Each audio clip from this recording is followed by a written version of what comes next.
Hockey was the only sport that I was allowed to play at 4 years old.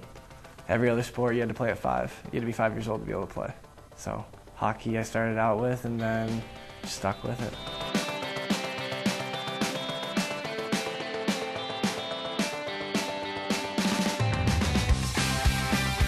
Aronson grew up in California, where hockey is still expanding. He did a lot of traveling like most hockey players and recalls some fond memories of his early days in the sport. Playing the Detroit teams and beating them was always a plus because they hated us. And we were the new style and we came out, and when we beat them it was awesome. They hated it. Parents hated it.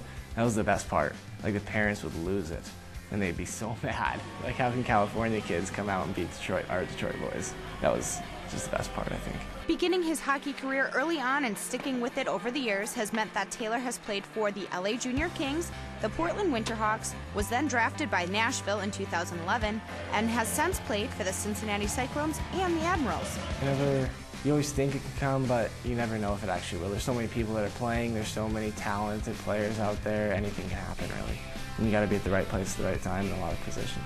Aronson is still waiting for his time to come, where he'll be in the right place at the right time to get his first minutes in the NHL. I got called up a couple weeks ago. It was only for a game, but I didn't get to play. So I mean, it's kind of like you got a taste in your mouth and you're just like, I want to get my first game, you know, like I want to, but you got to wait your time and you got to do the right things where you are, and hopefully it'll come.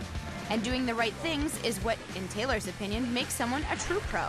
How you act day to day in each moment, like you hold yourself up to a higher standard and people are going to notice that.